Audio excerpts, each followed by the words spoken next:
উপস্থিত সুধী জন ভক্তমন্ডলী এবং নিশ্চয়ই এখানে অনেকে উপস্থিত আছেন যারা আমাদের পূজনীয় বিশুদ্ধানন্দজি মহারাজের কৃপাপ্রাপ্ত বা তাকে দর্শন করেছেন। তাদের জন্য বলি, আমি নিশ্চয়ই একজন তার স্নেহধন্য ব্যক্তি, সামান্য কখনো কখনো তার কিছু সেবা করার সুযোগ পেয়েছি, অনেক ভালোবাসা পেয়েছি। আমার কোনো এক সময় খুব যখন মানসিক দুঃখ উপস্থিত হয়েছিল, সেই দুঃখের সময়কেও ডার্ক নাইট যাকে বলে, সেই সময়কেও তিনি আমাকে কোথাও উৎসুক্ত হবে না যদি বলি বুকে আঁকড়ে ধরে রেখেছিলেন। একথা অনেকে বেশি জানা নেই এবং প্রয়োজনে তিনি শাসনও করেছেন আমাকে, এটাও ঘটেছে। ভালোবাসার সেই লক্ষণ। তার স্মৃতিতে এই বক্তৃতা, তার প্রথমেই তার স্মৃতি চারণ বেশি না করে অল্প দু একটি কথা শুধু আপনাদের শোনাব, যা বহুবার তার কাছে শুনেছি। তার একটি কথা যে দেখো, রামকৃষ্ণ মঠ আর রামকৃষ্ণ মিশন, সবসময় তোমরা বলো রামকৃষ্ণ মঠ, রামকৃষ্ণ মিশন, ঠিক? তাহলে কি মনে রাখবে, প্রথমে রামকৃষ্ণ, তারপরে মঠ অথবা মিশন। কাজে রামকৃষ্ণকে বাদ দিয়ে যদি তুমি মঠ মনে করো বা মিশন মনে করো, তাহলে তুমি কিন্তু কিছুই পেলে না। এককে বাদ দিয়ে যদি শূন্য লিখে যাই তাহলে কিন্তু শূন্যই হয়, কিন্তু একের পরে শূন্য সংখ্যায় যত বাড়াবো ততই সেটা বেশি শক্তিশালী হয়।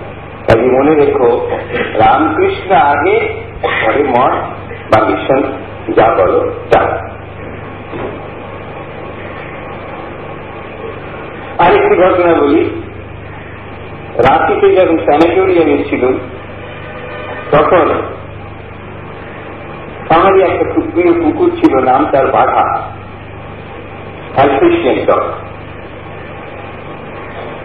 তা জিতেন মহারাজ বিশুদ্ধানন্দজি মঠ থেকে ওখানে গিয়ে আসেন, আমি ওকে নিয়ে গেছি সঙ্গে করে। অনেকদিন আমি কলকাতায় ছিল, গিয়ে দেখি বাঘা খুব রোগা হয়েছে। জিতেন মহারাজও দেখেছেন বাঘা খুব রোগা হয়েছে। বাঘাকে ওরকম রোগা দেখে উনি জানতে চেয়েছেন, এটা এত রোগা হয়ে গেল কেন, কি হয়েছে, অসুখ করেছে? না মহারাজ, অসুখ করেনি। তা কি হয়েছে? তাহলে আমি ছিলুম না, তা ওকে একটু এই আমার খাবার থেকে দুধটা দিই। ওখানে মাংস হয় খুব, সপ্তাহে তখন আমাদের 4 দিন 5 দিন মাংস থাকতো, মাংসটা একটু দিই। আমি ছিলাম না, সেইগুলোর মধ্যে একটু ভাবে কমতি কমতি হয়েছে। উনি খুব বিরক্ত হলেন, হ্যাঁ একটা কুকুর এখানে আছে, এত ভালো কুকুরটা, এতগুলো সাধু কর্মচারী আছে, ওকে একটু তোমার দুধ আর একটু মাংস খাওয়াতে পারে না বাচ্চারা বলে তার মাথা হাতটার বুলোতে লাগলেন। এবং তারপরে ওখানে উনি 12-14 দিন ছিলেন সেবার আমাদের ওখানে। অবাক কাণ্ড, উনি সকালে 1 বাটি দুধ আর একটা সন্দেশ খেতেন। বাকি মানে জামবাটি নয়, একটা সাধারণ বাটি। এই বাঘা ঠিক ওই দুধ খাওয়ার সময়কে মাথাটা নিচু করে লাইন নাচতে নাচতে ওর কাছে গিয়ে দাঁড়াতো, আর উনি একটি সন্দেশ তাকে খাওয়াতেন, সে আমার মাথা নিচু করে শুকি গুটে শুকে ফিরে আসতো। আমার কথা ভাবলে এই বাঘার প্রতি ওর যে স্নেহ সেটাও মনে পড়ে। আর একটা কথা বলবো, সেটা একটু মজার কথা মনে হবে, কিন্তু জিতেন মহারাজকে মনে হলেই এটা মনে পড়ে। বলতেন, দেখো আমার খাবার কি জানো, আমার খাবার খুব ভালো সুসিদ্ধ ভাত আর নিরাকার ঝোল। উনি নিরাকার ঝোল খেতেন, তার লঙ্কা থাকবে না, টক থাকবে না, ঝাল থাকবে না, ওয়েল কুকড ওয়েল বয়েলড, এই নিরাকার ঝোল চাই আমার। আর একটা বহুমূল্য কথা, সাধক জীবনের অমূল্য সম্পদ হয়ে আছে আমার কাছে। তখন আমি বিরজানন্দ মহারাজের সেবা করি।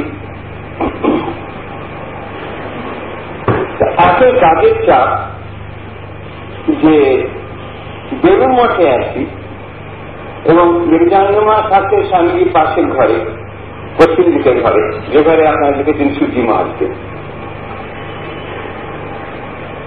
ওইখান থেকে যে একটু মন্দিরে ঠিক সময় মতো যাবো, বসবো, এত সুন্দর আরতি হচ্ছে, হচ্ছে তা হচ্ছে, সে উপায় ছিল না। মাঝে মাঝে মনে মনে বড় একটা কষ্ট বোধ করত। আর জিতেন মহারাজ মাইডিয়ার ভাবে আমাদের নিতে, আর আমি যে সামান্য সেবা করতাম তার একটা অধিকার ছিল আমার, ফ্রিডম। উনি থাকতেন কোথা মহারাজের ঘরে তখন। তা একদিন আমি দুঃখ করে গিয়ে বলেছি, মহারাজ সব ভালো, কিন্তু আর পাওয়া যাচ্ছে না। একবার যে মন্দিরে যাবো সেও তো না সময় পেয়ে উঠিলাম। মাঝে মাঝে মনে সেই জন্য বড় কষ্ট বোধ হয়। উনি বলেন ঝাট করে, ভাই সুন্দর কথা, আরে তুমি কখনো কালীঘাটের গঙ্গায় চান করেছ? হ্যাঁ করিস। কিরকম বলো তো? আর বলবে না, এত নোংরা, আর এই মুখ ভেসে ভেসে আছে এসব। তো কি করে চান করো? কি করে?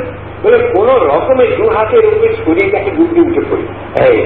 বুঝলে, এইভাবেই আমাদের জীবনে ডুব দিতে হবে।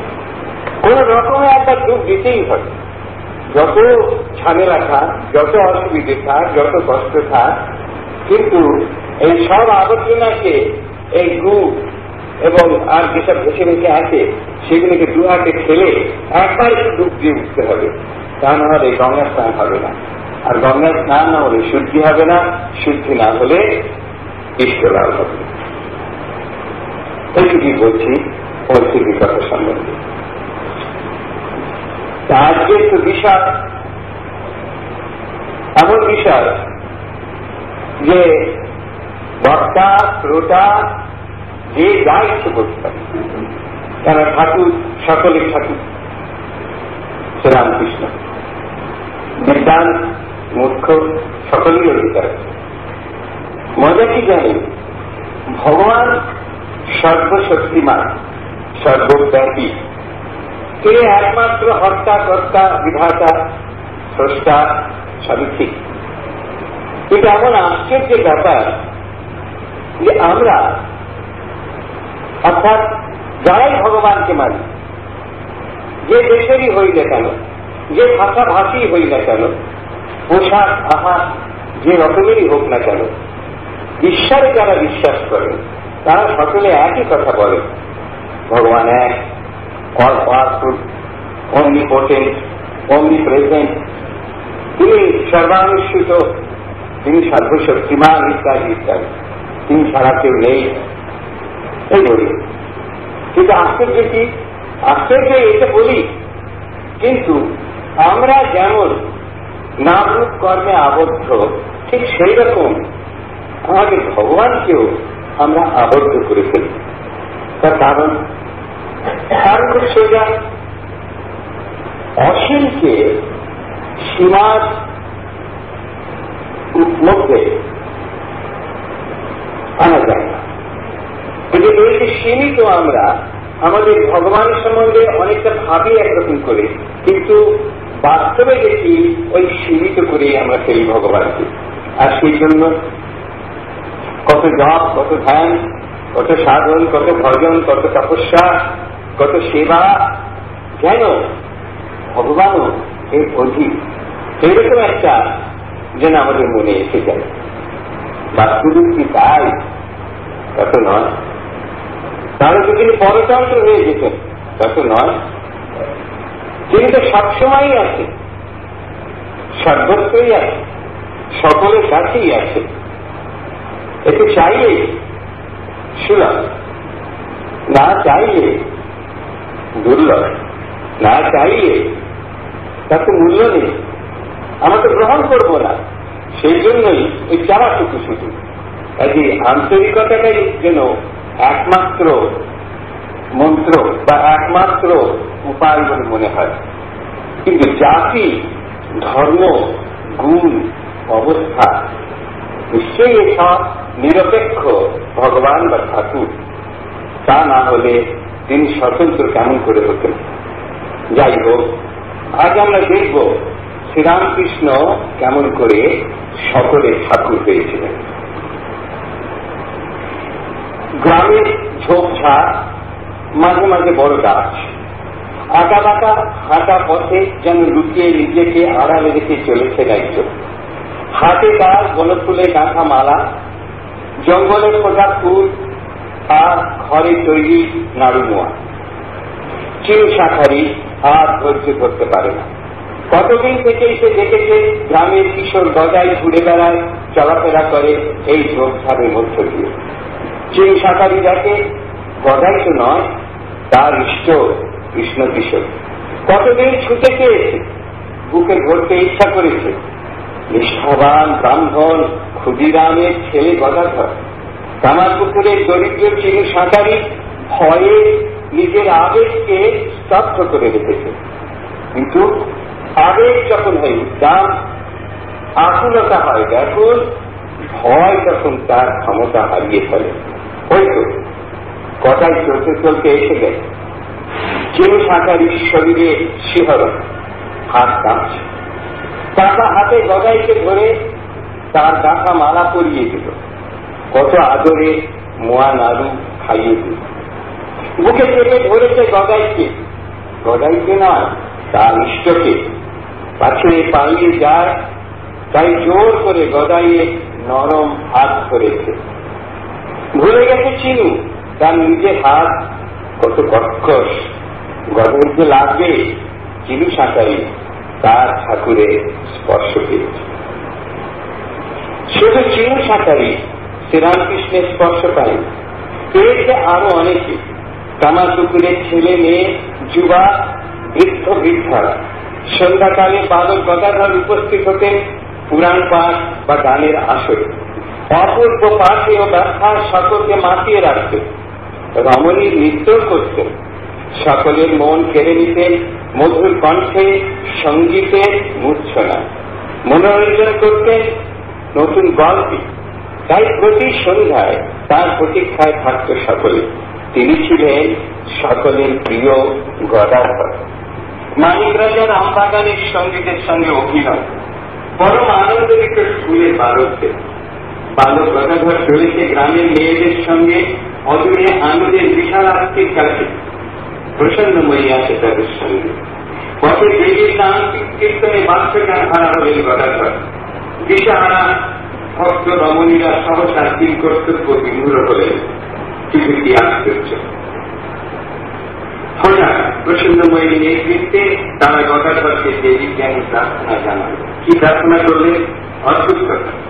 মা বিশালাক্ষী প্রসন্ন হও, মা রক্ষা করো, মা বিশালাক্ষী মুখ তুলে যাও, মা অকুলে ফুল দাও।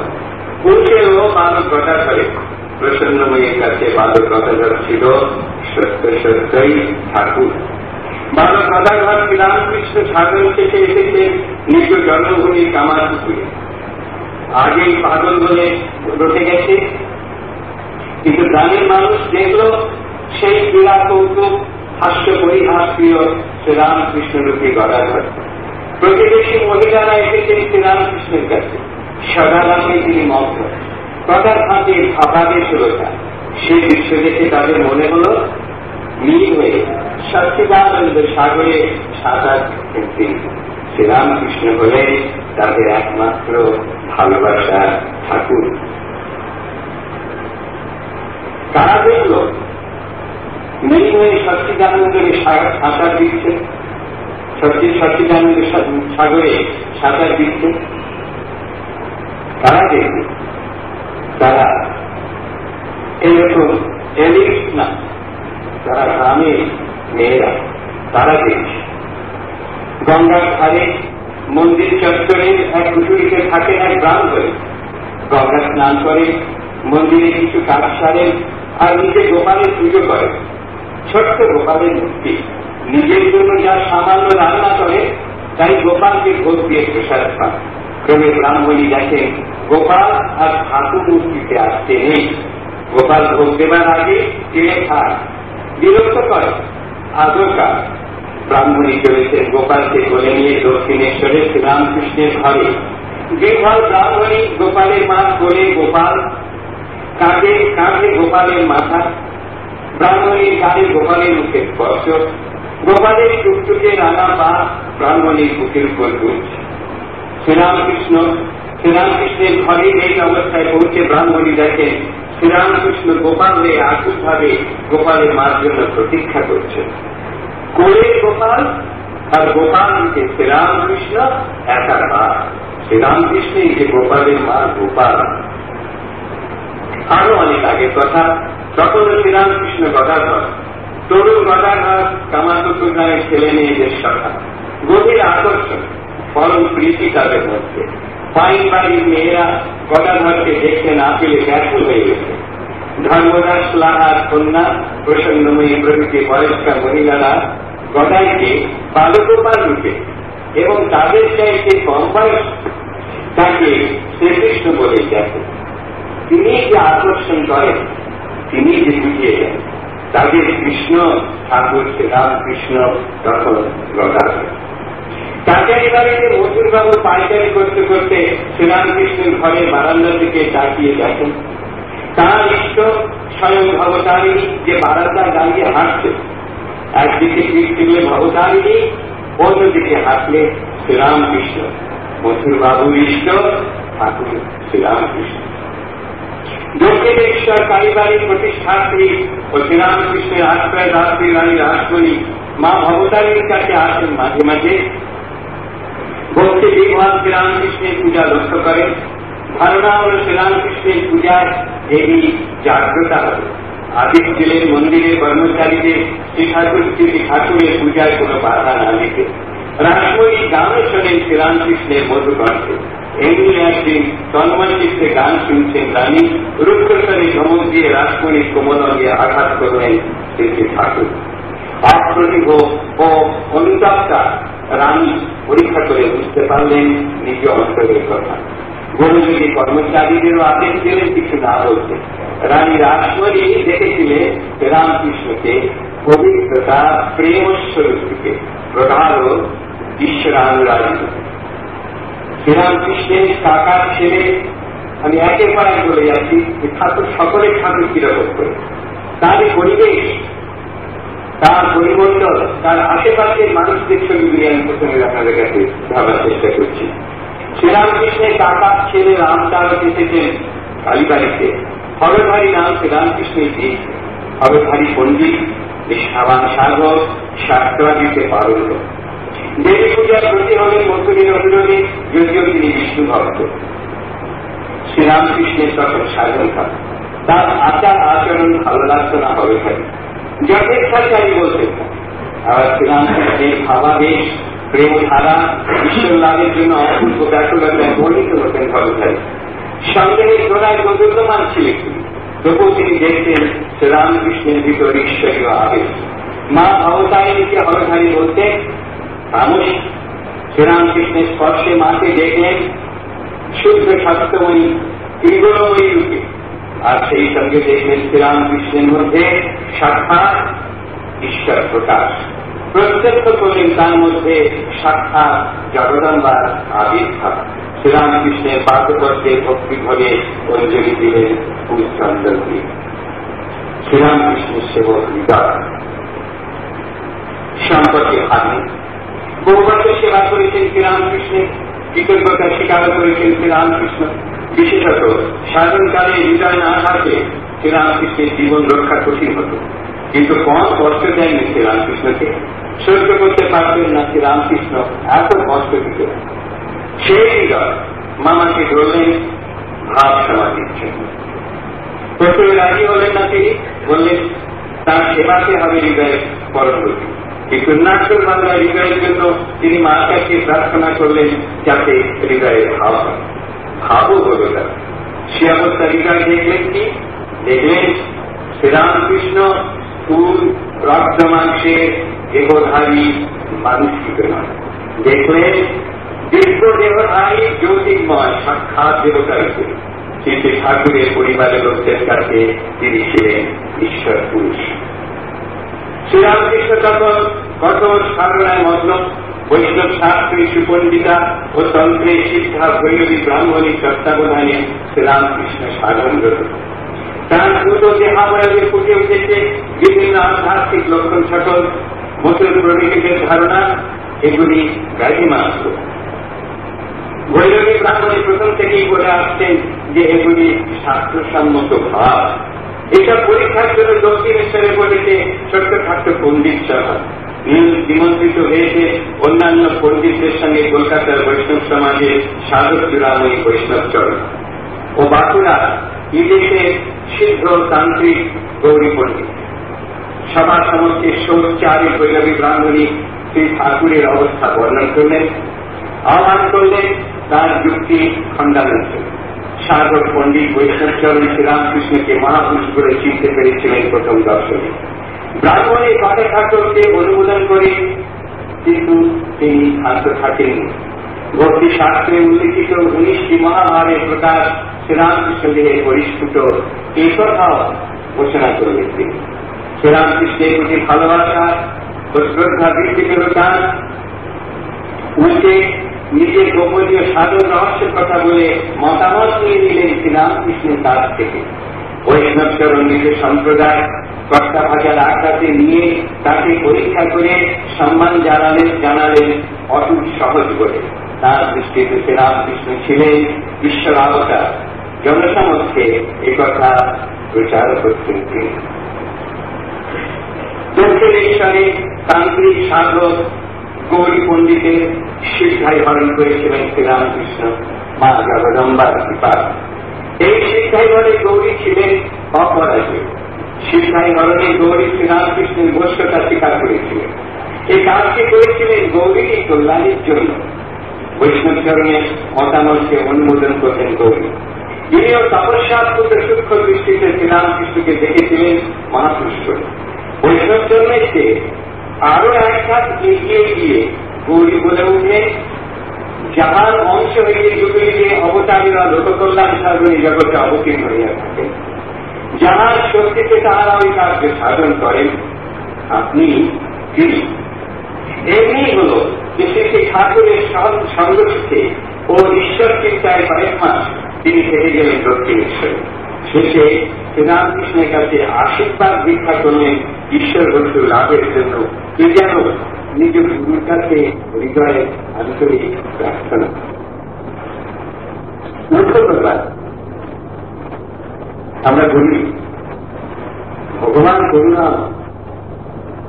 God is mercy, God is great. এই যে ভিন্ন ভিন্ন লোকের সম্পর্ক একটার পর একটা আমরা দেখে যাচ্ছি।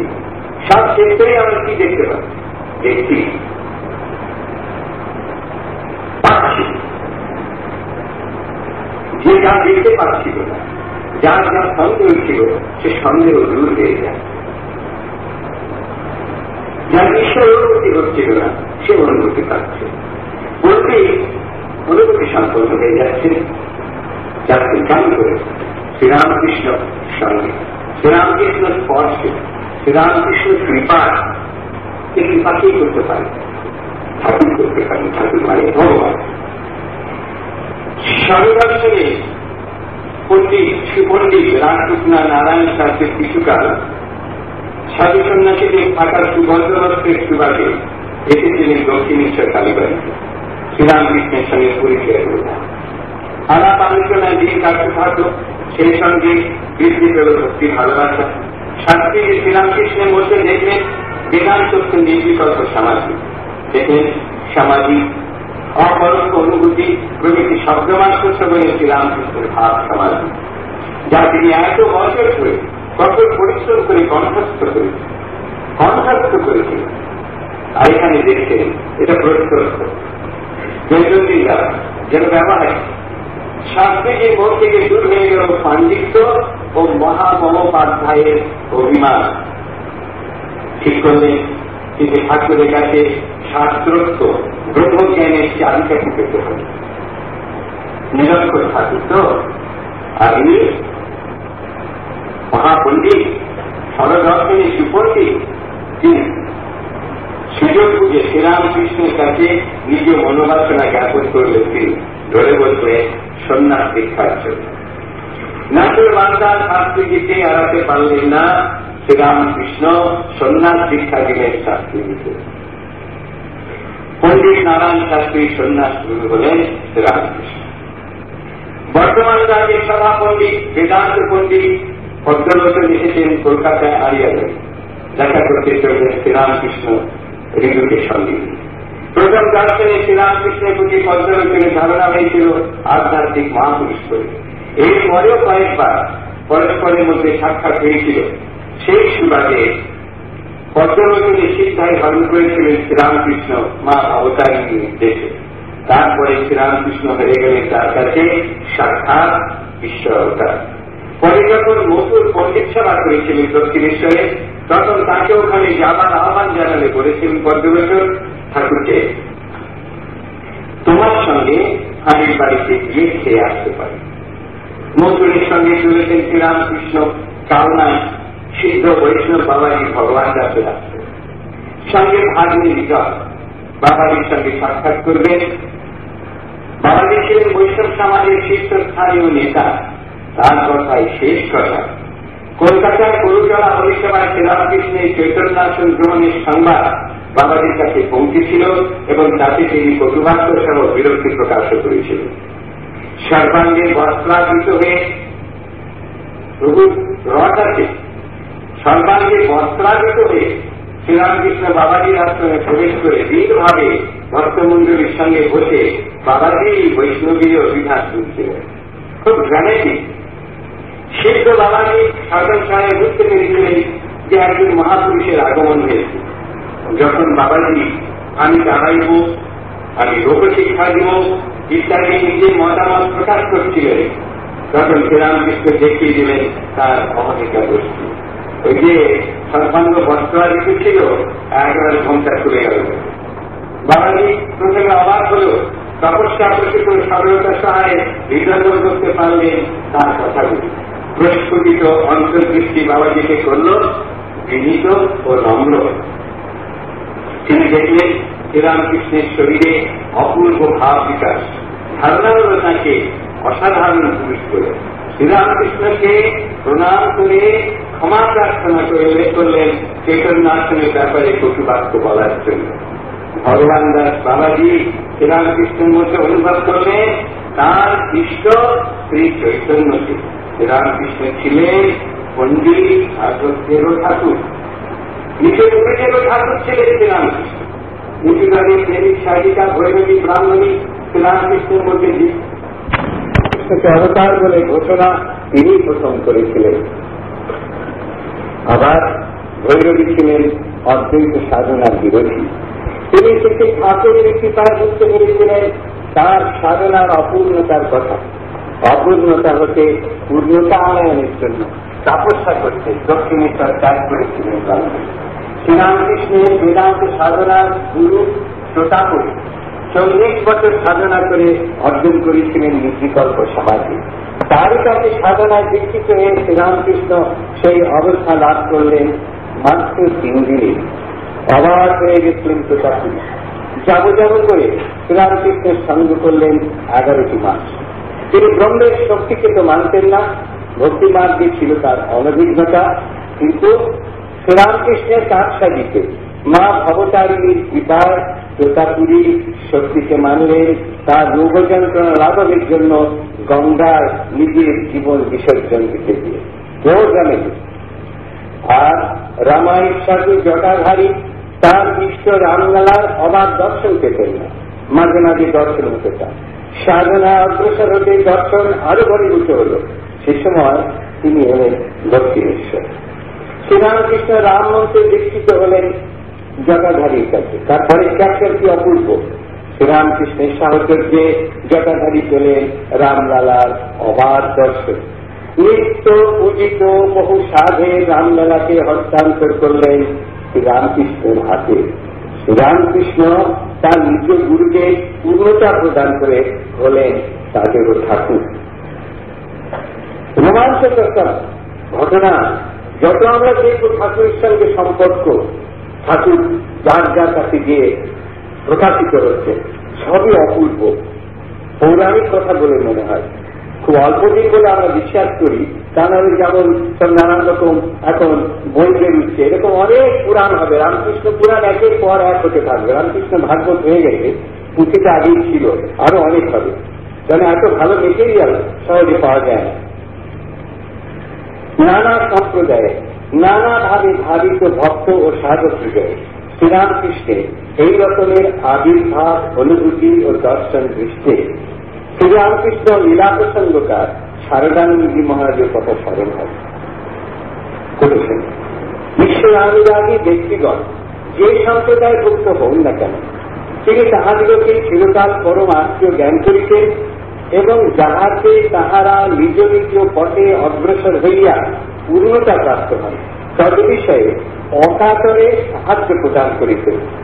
আবার যথার্থই ঈশ্বর ভক্ত সকলকে ঠাকুর এক পৃথক জাতি বলিয়া সর্বদা নির্দেশ করিতেন এবং তাহাদিগের সহিত একত্র পান ভোজন করিতে কখনো দ্বিধা করিতেন না। এই তো পরমগুরু কাজ। শ্রীরামকৃষ্ণ দক্ষিণেশ্বরে যখন গুরুভাবে আর কাশীপুরে যখন রোগসজ্জায় তার অন্তরঙ্গ কত জনই দর্শন করেছেন শ্রীরামকৃষ্ণের ভেতরে নিজ নিজ ইষ্টকে। দেখে মজা, নিজ নিজ ইষ্টকে দেখছেন শ্রীরামকৃষ্ণের ভেতরে। এসব বই পড়লে আপনারা এই ঘটনাগুলো জানতে পারবেন। তাদের সকলে ঠাকুর শ্রীরামকৃষ্ণ। ক্রিশ্চিয়ান উইলিয়ামস, মুসলমান আব্দুল ওয়াজিদ ইত্যাদি কয়েকজনের শ্রীরামকৃষ্ণ নিজ নিজে ইষ্ট বলে দর্শন করা। গদাধর চট্টোপাধ্যায় সহধর্মিনী শারদামণি দেবী শ্রীরামকৃষ্ণকে ভবতারিণী বলে দেখতেন। তারক ঘোষাল পরবর্তীকালে স্বামী শিবানন্দ শ্রীরামকৃষ্ণকে মা বলে ডাকেন।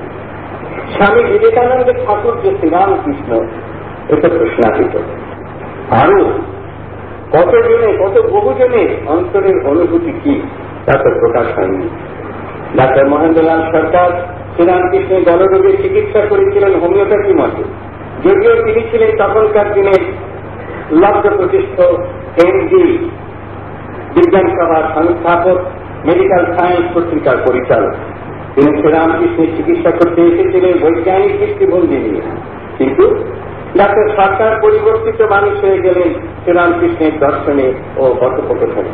এমন হল যে ডাক্তার সরকার ঘন্টার পর ঘন্টা শ্রীরামকৃষ্ণের কথামৃত পার করেছেন, এই ঠাকুরের চিন্তায় রাত্রি অতিবাহিত করেছেন। নিজের আয়েরও লোকসান হচ্ছে, তবুও ছুটে যাচ্ছেন শ্রীরামকৃষ্ণের কাছে সব কাজ ছেড়ে দিয়ে। গান শুনে ডাক্তারেরও ভাব হচ্ছে। সুতরাং শ্রী ঠাকুর ও তার ভক্তদের ভাবকে বৈজ্ঞানিক স্বীকৃতি দিলেন ডাক্তার সরকার। শ্রীরামকৃষ্ণকে তিনি লিখেছিলেন, "As man has the greatest regard for him." Doctor Sarkar যে রোগের আরোগ্য করতে এসে মারা করলেন খবরোগ বৈদ্য শ্রীরামকৃষ্ণের বাধা। শুধু তিনি না, এটা তো মজা। একে একে জালে পড়লেন doctor Rajendra Dutta, doctor Nitai Hawlar, doctor Bhagaban Das Rudra, Rakhal doctor, Durgacharan doctor, Gokori doctor, doctor Bhaduri, Pratap doctor, Madhusudan doctor, Srinath doctor প্রভৃতিরা। যদিও আমরা কোথাও ডাক্তারি উকিলদের প্রতি ঠাকুরের কিছু কটাক্ষ উঠতে জানি, কিন্তু এও দেখতে পাচ্ছি সেখানেও ঠাকুরের যে প্রেম বন্যা সেখানে শব্দ হয়, সেখানেও গেছে। শ্রীরামকৃষ্ণ ডাক্তারদের ঠাকুর না হলে এরূপ করে ডাক্তার কি বাধা করতে? শ্রীরামকৃষ্ণের পরম ভক্ত ডেপুটি ম্যাজিস্ট্রেট অধরলাল শেখ মাঝে মাঝে অধর শ্রীরামকৃষ্ণ ও তার ভক্তদের নিয়ে আনন্দ উৎসব করেন তার নিজে বাড়িতে। এরূপ এক আনন্দ উৎসবে অধর নিমন্ত্রণ করেছেন তার কয়েকজন ডেপুটি বন্ধুদের। তাদের মধ্যে ছিলেন সাহিত্য সম্রাট বঙ্কিমচন্দ্র চট্টোপাধ্যায়। শ্রীরামকৃষ্ণকে প্রশ্নের পর প্রশ্ন করে যাচ্ছেন সাহিত্যিক বঙ্কিমবাবু তার স্বভাবসিদ্ধ ভাষায়। প্রত্যুত্তরে শ্রীরামকৃষ্ণ শোনাচ্ছেন সহজ সরল উপমা সহায় গভীর তত্ত্বকথা। ব্যবস্থা ছিল কীর্তনের। কীর্তন শুনতে শুনতে ঠাকুর সমাধিস্থ। বঙ্কিম অবাক হয়ে দেখছেন, ভাবে নৃত্য করছেন শ্রীরামকৃষ্ণ। ইংরেজি পড়া বঙ্কিম সব দেখে আরো অবাক। বঙ্কিম ও অন্যান্যদের মনে হলো যেন স্বয়ং শ্রীচৈতন্য নবদ্বীপে ও শ্রীক্ষেত্রে প্রেমের হাত বসিয়েছে। কথা থাকে শ্রীরামকৃষ্ণ গাইলেন তাঁর দেব দুর্লভ কণ্ঠে গান। বিদায়কালে বঙ্কিম শ্রী ঠাকুরকে প্রণাম করলেন। আন্তরিকতার সঙ্গে বঙ্কিম নিমন্ত্রণ করলেন শ্রীরামকৃষ্ণকে তার বাড়িতে যাবার জন্য। একদিনে দ্রবীভূত সাহিত্যিক বঙ্কিমের ঠাকুর হয়ে গেলেন শ্রীরামকৃষ্ণ। কনভার্সন, এরকম কনভার্সন হচ্ছে। এই কনভার্সন আপনারা আইন করে আটকাতে পারবেন। বিশ্ব দর্শনী মতির বাবুর সঙ্গে চলেছেন শ্রীরামকৃষ্ণ। দেওঘরে বৈদ্যনাথ ধামে উপস্থিত হয়েছেন তারা। শ্রীরামকৃষ্ণ দেখেন দেওঘর গ্রামবাসীদের দুঃখপৃষ্ট চেহারা, খাওয়া যেতে না দুবেলা, পরনে নেই কাপড়। মতুরকে বললেন এদেরকে খাওয়াতেও কাপড় দিতে। সবটাই অসঙ্গত মনে হবে না? যাচ্ছেন তীর্থযাত্রা করতে, কার খাওয়া নাই, কার পরনে কাপড় নাই, আটকে গেলেন। অসম্মতি জ্ঞাপন করলেন মতুর, বললেন যে প্রচুর খরচ হবে। শ্রীরামকৃষ্ণ আর তীর্থ দর্শনে এগুবেন না জানিয়ে দিলেন মতুরকে। তিনি গিয়ে বসে পড়লেন ওই দরিদ্র গ্রামবাসীদের মধ্যে। লাভান্ত নিরুপায় মতুর কলকাতা থেকে কাপড় ও অন্যান্য জিনিসপত্র আনিয়ে শ্রীরামকৃষ্ণের ইচ্ছা পূরণ করতে বাধ্যই হলেন। একইভাবে মথুরের জমিদারি অন্তর্ভুক্ত রানাঘাটে গরিব প্রজাদের খাজনা মকুব করেছিলেন শ্রীরামকৃষ্ণ মথুরকে দিয়ে। দরিদ্র দেওঘরবাসী বা রানাঘাটের গরিব প্রজাদের প্রাণের ঠাকুর কি শ্রীরামকৃষ্ণ হননি? তিনি যে কাঙালের ঠাকুর, তো আমরা আরম্ভ করি, খুব নিজেই করে গেছি। আপনারা যতই গাল দেন যে আমরা ভজন কীর্তন ছেড়ে নিজ করে বেড়াই, নিরুপায় প্রভু নিজে করেছেন। আর প্রভু কবে করেছেন? যখন প্রভু মুর্মু নির্বিকল্প সমাধি টামাধি সব মুখে মধ্যে গিয়ে ঘুরে বেড়াচ্ছিল, ওগুলো বাকি ছিল বলছে। তবে আমাদের পোড়া কাপড় আমরা এগুলি করি, ওগুলো আমাদের ঘর ফাঁক আসবে। বাগবাজারের পোলের কাছে বাস করেন এক দিন ব্রাহ্মণ, নাম দীননাথ মুখোপাধ্যায়। দেখুন কাণ্ড। তিনি ভগবানের নাম করেন, ভক্ত লোক। শ্রীরামকৃষ্ণ শুনেছেন তার নাম। মতুবাবুকে ধরলেন, তাকে দীননাথের বাড়ি নিয়ে যেতে হবে। এসব লোকে কাছে থাকা কঠিন। নিজেরও মান ইজ্জত নেই, আর রানীর জামাই মতু তাকেও বেইজ্জত হতে হবে। এই কাগজকে এখন নিয়ে যেতে হবে দীননাথের বাড়ি। অগত্যার মতুর গাড়ি করে শ্রীরামকৃষ্ণকে নিয়ে উপস্থিত হলেন দীননাথের বাড়ি। সেদিন তাদের বাড়িতে উৎসব ছেলের বইতে। এত মানি লোক এসেছেন, কোথায় বসতে যান অসুবিধায় পড়ে গেছেন দীননাথ। দীননাথের সঙ্গে কথা বলে চলে এলেন শ্রীরামকৃষ্ণ। শ্রীরামকৃষ্ণ ছিলেন দীনের ঠাকুর, তাই তিনি নিজে যেতে দিন ব্রাহ্মণ দীননাথের কাছে যেতে পেরেছিলেন। আমি তার কিছুতেই যাব, আমাকে ফর্মালি ইনভাইট করতে হবে, তাকে কেন লাগবে? And the assistant secretary of the Ramakrishna Merchant Mission, don't forget it. Dakshineswar Tamil Nadu ম্যাথর Rashid ওটা এত মাত্র আসছে। আর আপনার দেখছেন শ্রীরামকৃষ্ণের কাছে কত লোক আসতে যাচ্ছে, দিন রাত কীর্তন ভজন হচ্ছে। দূর হতে দেখছে দিনের পর দিন ঈশ্বরীয় প্রসঙ্গ শ্রীরামকৃষ্ণের ঘরটি মুখরিত হচ্ছে। কিন্তু একটা চাপা বেদনা রসিকের মনের মধ্যে গুমরাট। রসিকের এমন কপাল নেই যে শ্রীরামকৃষ্ণের কৃপা পান, তার শ্রীচরণ স্পর্শ করে। একদিন শ্রীরামকৃষ্ণ শৌচান্তে ফিরছেন তার ঘরের দিকে। মহাবীরের কাছে আসতে রসিক সদার মাটিতে লুটিয়ে শ্রীরামকৃষ্ণের পবিত্র চরণবাদী ধরে আত্মস্বর নিবেদন করল প্রাণের ব্যথা, আমার কি হবে? চমকিত শ্রীরামকৃষ্ণ সমাধিতে মগ্ন হলেন তৎক্ষণাৎ। রসিকের চোখ দিয়ে জল পড়ছে।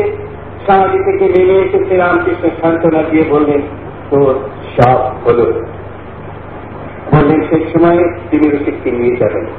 কৃপা পেলে অচ্ছুত রসিক ম্যাথর। মৃত্যুর সময় রসিক দর্শন পেয়েছিল শ্রীরামকৃষ্ণের। শ্রীরামকৃষ্ণ ছিলেন অচ্ছুতেরও ঠাকুর। আর বিশুদ্ধানন্দজির মেমোরিয়াল লেকচার উনি এনসি দাসকে দিয়ে এই ঠাকুর দাঁড়িয়ে আছেন পঞ্চবটির নিচে, আর রসিক সদা তাকে স্বর্ণাবতী দিচ্ছে আর ঠাকুর আশীর্বাদ করছেন। এই ছবিটি করিয়েছিলেন এবং অনেককে উপহার দিয়েছিলেন। আমার কাছে যে কথা ছিল একে একে সব প্রতি নিয়ে দিয়েছে। নৌকার যুগে শ্রীরামকৃষ্ণ চলেছেন কামারপুকুরের উদ্দেশ্যে সঙ্গে ভাগ্নে হৃদয় সীমা নৌকা এসে থেমেছে দেবানগঞ্জ নামক এক গ্রামের ব্যবসার স্থানের কাছে।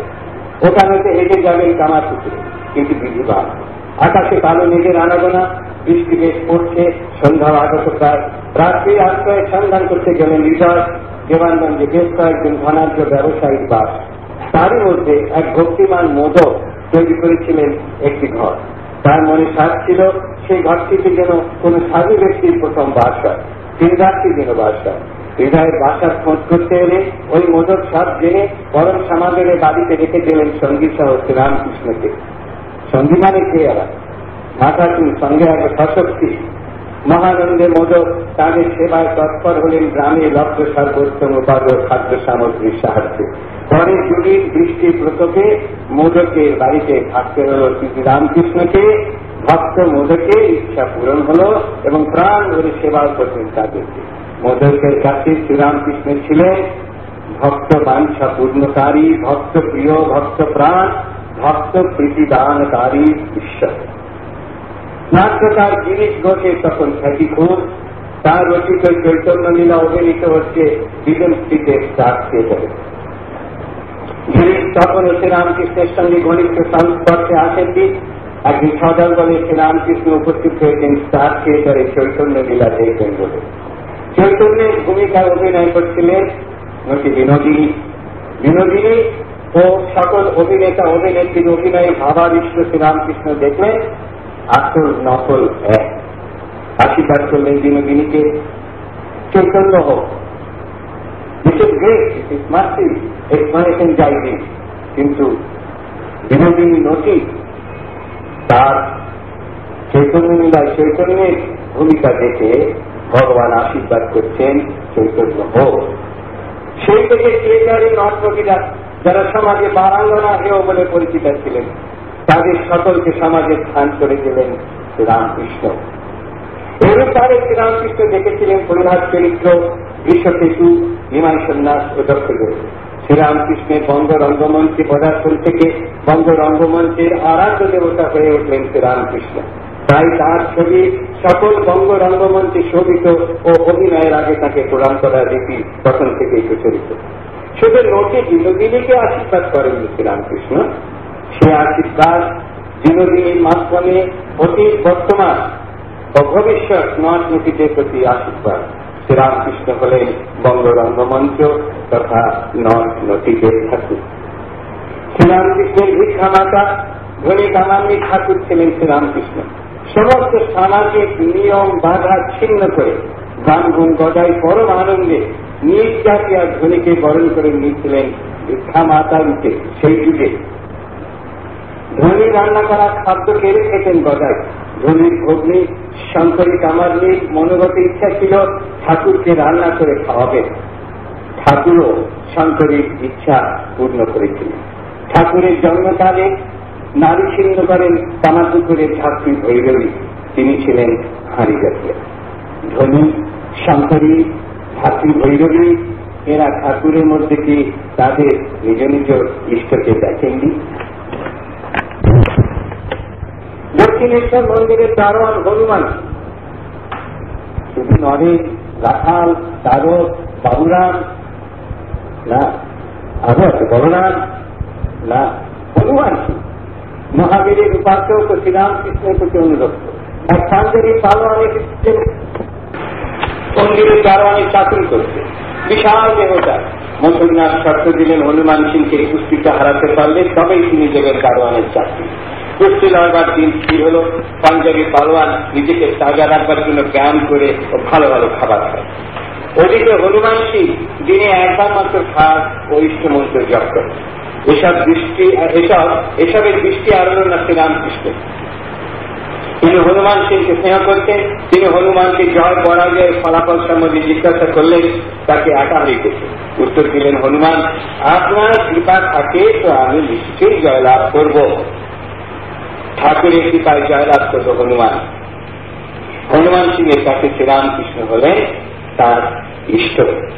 শুধু হনুমান সিং নয়, যদু মল্লিকের দারোয়ান বা শিখ সেপাই কেয়ার সিংহ শ্রীরামকৃষ্ণকে দেখেছিলেন তাদের নিজ নিজ ইষ্টরূপে। বাগবাজারে কলকাতার গোসাই পাড়ার লোক মনমথ, যাতে ভট্টাচ বাউন, কিন্তু পৈতাত্যাগ করেছিল। তার আচার বিচার কিছুই ঠিক ছিল না, যথেচ্ছাচারী, খাওয়া দাওয়া সব নিয়মের বাইরে। এক ধনী নায়কের চাকরিও করতেন মনমথ। সেই ব্রাহ্মণ মনমথ গুন্ডা হয়ে গেল। জ্ঞানী পুটু, দেহ ছিল সবল, সকলেই ভয় করত গুন্ডা মনমথকে। শ্রীরামকৃষ্ণের কাছে ওই পাড়ারই মহিলা ভক্ত যোগিনমার যাতায়াত পছন্দ করত না যোগিনমার ভাই হীরালাল। যেদিন শ্রীরামকৃষ্ণের যোগিনমার বাড়িতে এলেন, সেদিন ঠাকুরকে জব্দ করার জন্য হীরালাল দেখেছিল মনমথ গুন্ডাকে, কিন্তু ঠাকুরকে জব্দ করতে এসে মনমথ গুন্ডা নিজেই জব্দ হয়ে গেল। ঠাকুরের পবিত্র স্পর্শে গুন্ডা মনমথ সাধু মনমথে পরিণত হল। আবার তার গলায় পইতে উঠল, অবলম্বন করল কৃষ্ণতা, মুখে ঈশ্বর নাম। ঠাকুর ছিল তার কাছে প্রিয় না। মনমথের জীবন সর্বস্ব ছিল প্রিয় না রামকৃষ্ণ। শুধু মনমথ না, শিমুলিয়ার মাতাল বিহারী, গিরিশের ইয়ার বন্ধু মাতাল কৃষ্ণধন দত্ত বা বাগবাজারের মাতাল পদ্মবিনোদ শ্রীরামকৃষ্ণের সংস্পর্শে অন্য মানুষ রূপে পরিবর্তিত হয়। মাতাল বিহারী দিন কাটাতেন শ্রীরামকৃষ্ণের আরাধনা করে ও তার নাম গুণগান করে। কৃষ্ণধনের কাছে শ্রীরামকৃষ্ণ ছিলেন প্রাণের ইয়া। পদ্মবিনোদ চোখের জল চাইতেন শ্রীরামকৃষ্ণের নাম উচ্চারণ করতে করতে। তাই শ্রীরামকৃষ্ণ গুন্ডা ও মাতালের ঠাকুর। শ্রীরামকৃষ্ণের পরিচারিকা বৃন্দে ঝি বেশ কয়েক বছর ধরে দক্ষিণেশ্বরের ঠাকুরের কাজ করে, লেখাপড়া জানে না, কিন্তু বুঝে ফেলেছে শ্রীরামকৃষ্ণকে। মাস্টার মশাই প্রথম যখন যান ঠাকুরের কাছে, দোরগোড়ায় দেখে গেলেন দেখা পেলেন বৃন্দেশী। মাস্টার মশাই জিজ্ঞাসা করছেন, আচ্ছা এমনি কি খুব বইতেই পড়ে? বৃন্দের চটি টুকটার, আর বাবা বইতে সব ওর মুখে। রানী রাসমণির বাড়ি পুরাতন দাসী ভগবতী। মাঝে মাঝে ঠাকুরকে দর্শন করেন দক্ষিণেশ্বরে। প্রথম জীবন ছিল খারাপ, কিন্তু বুঝতে পেরেছিল যে ঠাকুরের কাছে আশ্রয় পেলে সে তাদের মুক্তি। সেই বিশ্বাসের জোরে সে একবার প্রণাম করেছিল ঠাকুরকে। গিরিশের ভৃত্য ইষ্ণে অনেকবার দর্শন পেয়েছিল ঠাকুরের। গিরিশের বাড়িতে ওই ইষ্ণে একবার পরিবেশন করে ঠাকুরকে খাইয়েছিল। ঠাকুরও সে আহার বিনা দ্বিধায় খেয়েছিলেন। ঠাকুরকে না ভালোবাসলে এটি সম্ভব হতো?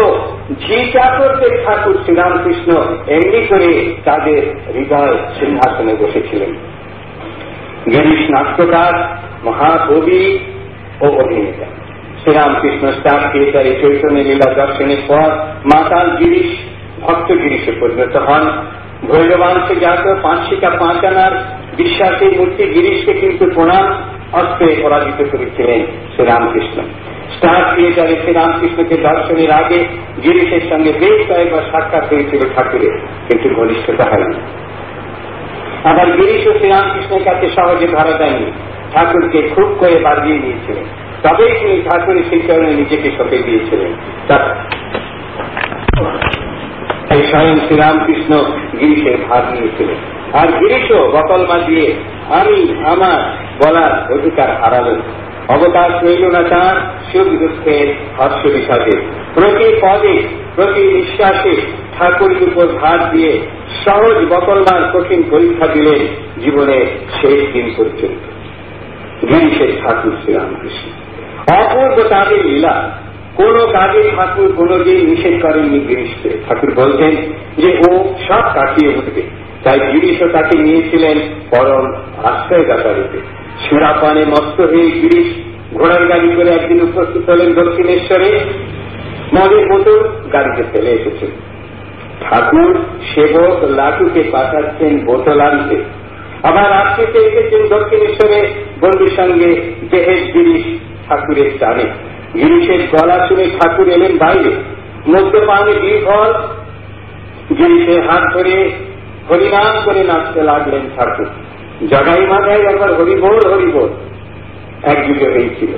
এটা গিরিশ, এটা হাত ধরে কীর্তন করছেন ভগবান।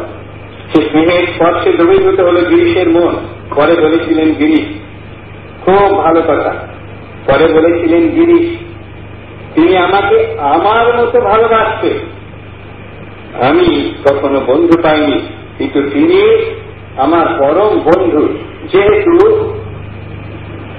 আমার দোষ তিনি গুণে পরিণত করিতেন, তিনি আমার অপেক্ষা আমার অধিক ভালোবাসিতেন। আমার ঠাকুর কন্ডিশন করে আমাকে নেবেন, কিসের ঠাকুর, কিসের সর্বশক্তিমান, আমি সবই করবো, সবই পারবো। আমার ঠাকুর বলে যে আমি বিশ্বাস করি, আমি যেমন তার যেমন দরকার তিনি করে নেবেন। যিনি চেয়েছিলেন ঠাকুর যেন তার ছেলে হয়, ঠাকুর অস্বীকৃত হলে ক্রুদ্ধ গিরিশ অতর্থ গালাগালি দেন, ঠাকুর একটু প্রতিবাদও করলেন না। অন্যান্য ভক্তেরা ক্ষুব্ধ হলেন। পরের দিন দক্ষিণেশ্বরের প্রসঙ্গ উত্থাপিত হলে ভক্তপ্রভু রামচন্দ্র বললেন যে গিরিশের শর্ত বিষ, অমিত পাবে কোথায়?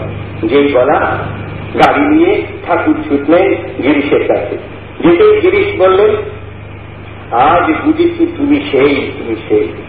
শাশু করে ঠাকুর বিছানা থেকে উঠতে পারছেন না, গিরিশ এনেছে। কি করলেন? ডাকুকে বললেন, তামাক দিতে ঠাকুর দোকান হতে কচুরি আনিয়ে খাওয়ালেন। তাই শেষ হয়, নিজে উঠে এসে পুজো থেকে জল ঢেলে দিলেন। শ্যামপুকুরে কালী পূজার দিন শ্রীরামকৃষ্ণ শরীরে জগদম্বার আবির্ভাব হলে প্রথম পুষ্পাঞ্জলি কে দিয়েছিল? গিরিশ। কাশীপুরে কল্পতরু দিনে গিরিশই নিয়েছিলেন অগ্রণী ভূমিকা। ঠাকুরের প্রশ্নের উত্তরে বলেছিলেন ওই গিরিশ, ব্যাস বাল্মীকি জারি হত্যা করতে পারেননি, আমি তার সম্বন্ধে অধিকার কি বলতে পারি।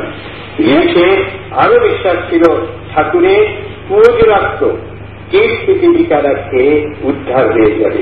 গিরিশ ঠাকুর শ্রীরামকৃষ্ণের সেবার জন্য নিজের বাড়ির ইট বিস্তৃত করতেও কিছুটা হননি।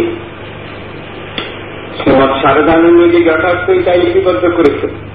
অদ্ভুত ঠাকুরের আমরা যাহাকে তুচ্ছ, ঘৃণ্য, অস্পৃশ্য বা দর্শন অযোগ্য বস্তু বা ব্যক্তি বলি, সেই সকলকে দেখিয়া যে ঈশ্বরোদ্দীপনার ভাব সমাধি যেখানে সেখানে যখন তখন উপস্থিত হইয়া থাকে এই ঠাকুর। ফলত সত্যই শ্রীরামকৃষ্ণ ছিলেন সকলের ঠাকুর। যেমন কামারপুকুরে শম্ভু কুমোর মধুযোগী চন্দ্র ওঝা ঠাকুরের সংস্পর্শে এসে ভালোবাসার বন্ধনে পড়েছিলেন, তেমনি দক্ষিণেশ্বরের ভট্টাভারী মালিক পাচক ঈশ্বর চাটুর্যে, কাশীপুরের পাচক গাঙ্গুলি, মিঠাইওয়ালা সাধু, গাড়িওয়ালা বেনি সাহা পেয়েছিলেন শ্রীরামকৃষ্ণের কৃপা। যিনি তেলভোলা মাকে ডাকাত বাদ্যী দাম্পতি যারা মায়ের মধ্যে মা কালীকে দেখেছিলেন, তাদের চরিত্র পরিবর্তিত হয়ে গেছে ঠাকুরের সংস্পর্শে এসে। তেমনি বারবণিতা লক্ষ্মীবাই বা রমণী শ্রীরামকৃষ্ণকে দেখেছিল সাক্ষাৎ ঈশ্বরজনিত পরম পুরুষ রূপে। এভাবে শ্রীরামকৃষ্ণ হয়েছিলেন কৃষ্ণ সাধু, Prabhudayal Mitra, reverend Joseph Cook, miss speaker প্রভৃতিদের ঠাকুর। অশিক্ষিত শাস্ত্রজ্ঞানহীন চিরু সাকারি থেকে আরম্ভ করে সমকালীন আচার নিয়মে বাঁধা বিধবা ব্রাহ্মণী গোপালে মা, প্রতাপশালী ভোগপরায়ণ কৃষ্ণবুদ্ধি মথুরমোহন, পানাসক্ত বিলাসী নট গিরিশ আর ত্যাগী বিবেকানন্দ, ব্রহ্মানন্দ, শিবানন্দ ও জগৎ জননী মা শারদা সকলের ঠাকুর শ্রীরামকৃষ্ণ। শ্রীরামকৃষ্ণ যে সকলের ঠাকুর, সেই জন্যই বহু তন্ত্র, অনেক মন্ত্র, কত সাধনা, কত মূর্তিতে ঈশ্বর দর্শন। কখনো দেখছেন সীতা উজ্জ্বল মূর্তিতে এসে তার অঙ্গে মিলিয়ে গেলেন, কখনো বা ঈশ্বর চাপা নাথ ঈশামতির সামনে আবির্ভূত হয়ে তার ভেতরে লীন হয়ে গেলেন। আবার তীর্থযাত্রায় বেরিয়ে দেখেন তার ভেতর থেকে উজ্জ্বল দুই দেব শিশু বাইরে বেরিয়ে খেলাধুলো করে ফিরে তার ভেতরে মিলিয়ে গেলেন গৌর নিতাই। তিনি দর্শন করেছেন শ্রী রাধাকে, তিনিও শ্রী রামকৃষ্ণের শরীরে মিলিয়ে গেছেন। এইরকম জীবন ভোর মানুষের ঠাকুর নানা রূপে নানা নামে শ্রীরামকৃষ্ণকে দর্শন দিয়ে তার ভেতরে লীন হয়েছেন। সব ঠাকুরের মিলন ঠাকুর শ্রীরামকৃষ্ণ। তাই তো পরবর্তীকালে তিনি সকলের ঠাকুর, আজকের দিনের সকলের ঠাকুর শ্রীরামকৃষ্ণ। শ্রীরামকৃষ্ণ তার সাধন পথে প্রতিটি ধর্ম মতকে সেই মত অনুসারী পথে তপস্যা করে সত্য উপলব্ধি করেছেন। তিনি মতগুলিকে মিলিয়ে সমন্বিত একটি নতুন মত উদ্ভাবন করেননি, পথগুলিকে পরিবর্তিত করে বা বন্ধ করে নূতনতর কোন পথ সৃষ্টি করেননি। মতের ব্যবধান ও পথের বৈশিষ্ট্য শ্রীরামকৃষ্ণের স্বীকৃতি, কিন্তু একটি মতকে গ্রহণ করতে হবে, একটি পথে নিষ্ঠা নিয়ে চলতে হবে, তবেই ইষ্ট লাভ হবে। শ্রীরামকৃষ্ণ এক এক মতে সাধনে এক এক পথে চলে ইষ্টের বিশেষ রূপটি উপলব্ধি করতে করতে সব মত ও সব পথের শেষে নির্বিশেষ নিত্য সত্যে সত্যানুভব করেছেন। শ্রীরামকৃষ্ণের ধর্ম সমন্বয়ে বিভিন্ন ধর্ম মত ও পথ বৈচিত্র্যের একীকরণ নয় নবীকরণ। তাহলে কি শ্রীরামকৃষ্ণ ধর্ম? এখন তো আপনারা খুব এডুকেটেড বোধ হয়, আমরা মাইনরিটি টাইনরিটি বলেছি, হাজারবার লক্ষবার বলছি, সকলেই বাধ্য হবো, কারণ এই পড়াশোনা ভালো করে শুনবেন, যার সাহেব শুনবেন। শ্রীরামকৃষ্ণ ধর্ম সকল ধর্মের আধার রূপ। বর্তমান যুগে সকল ধর্মের সত্যতার প্রমাণস্থল, কিন্তু কোন একটি ধর্ম বিশেষে আবদ্ধ বা সীমিত নয়। শ্রীরামকৃষ্ণ ধর্ম সর্বব্যাপী, সর্বগ্রাসী, একক, অজোড়। তাই যার যার মতে নিজ নিজ পথে নিজের ঠাকুরকে পেলে সাধক শ্রীরামকৃষ্ণকেই পায়। নির্বিশেষ শ্রীরামকৃষ্ণ বিশেষ পথ ও মত অনুযায়ী বিভিন্ন সাধকের ঠাকুর হয়ে দেখা যায়। তাই সকলের ঠাকুর শ্রীরামকৃষ্ণ। ক্ষুদিরামের ছেলে গদাধরের জন্মের আগেও তার মা বাবার কত অনুভব, কত উপলব্ধি। দয়াকে ক্ষুদিরামের যেন জাগরণের চেয়েও সত্যি এমন স্বপ্ন। নারায়ণ স্বয়ং ক্ষুদিরামের সন্তান হিসাবে চন্দ্রামণির কোল আলো করে মাটির পৃথিবীতে আসছে। চন্দ্রামণির দর্শন যুগীদের শিব মন্দির থেকে জ্যোতির তরঙ্গ তাকে আবৃত করে ফেলেছে। চন্দ্রামণি প্রায় কত দেব দর্শন, এবং তারা সকলেই তারই ভেতরে মিলিয়ে যাচ্ছে। এক ভগবান কত ঠাকুরের মূর্তিকে দর্শন দিয়ে দিয়ে তার ভেতরেই লুকিয়ে যাচ্ছে। চেহারায় অপূর্ব প্রসন্নতা, চন্দ্রামণির মুখে দেবদ্যুতি, সকলে ঠাকুর গদাইয়ের মূর্তিতে ভূমিষ্ঠ হলেন। আমাদের যুগে তাই তো সকলের ঠাকুর শ্রীরামকৃষ্ণ। শ্রীরামকৃষ্ণের সঙ্গে কত মানুষের পরিচয় হয়েছিল তার কোন ইয়ত্তা নাই। অবশ্য শ্রী নির্মল কুমার রায় এরূপ প্রায় 570 জন ব্যক্তির পরিচয় দিয়েছে। কথামিত, লীলা প্রসঙ্গ, পুঁথি প্রভৃতি প্রামাণিক বইতে এসব নাম পাওয়া যায়। এই সকলের মধ্যে অন্তরঙ্গ পার্শ্বদ ব্যতীত, যেমন একদিকে তখনকার দিনে প্রায় সকল বিখ্যাত ব্যক্তিরা, রাজারা, ঠাকুরের আত্মীয়, সুপরিচিত ভক্ত, শ্রীমায়ের আত্মীয় ও ভক্ত, ধর্মীয় সাধক, আচার্য, পণ্ডিত, শিক্ষক, অধ্যাপক, সাংবাদিক, চিত্রকর, গায়ক, বাদক, ডাক্তার, কবিরাজ, উকিল, মুক্তার, ইঞ্জিনিয়ার, জমিদার, ব্যবসায়ী, মারোয়ারি, মহিলা ভক্ত, তেমনি ছিল নিজ জাতীয় লোক, মেথর, মালিক, চাকর, পাচক, মাতাল, গুন্ডা, গায়িকা, ধাত্রী, দাসী, বারাঙ্গনা, নটনটি, অনুন্নত জাতের মহিলারা। আমরা পারবো না এত লিখতে, আর যদি লিখি আপনারা কাগজে কিছু জিনিস আরম্ভ করবেন। এইরূপ অসংখ্য ব্যক্তিদের মধ্যে মাত্র কয়েকজনের সঙ্গে ঠাকুর শ্রীরামকৃষ্ণের পরিচয় দেওয়া হল।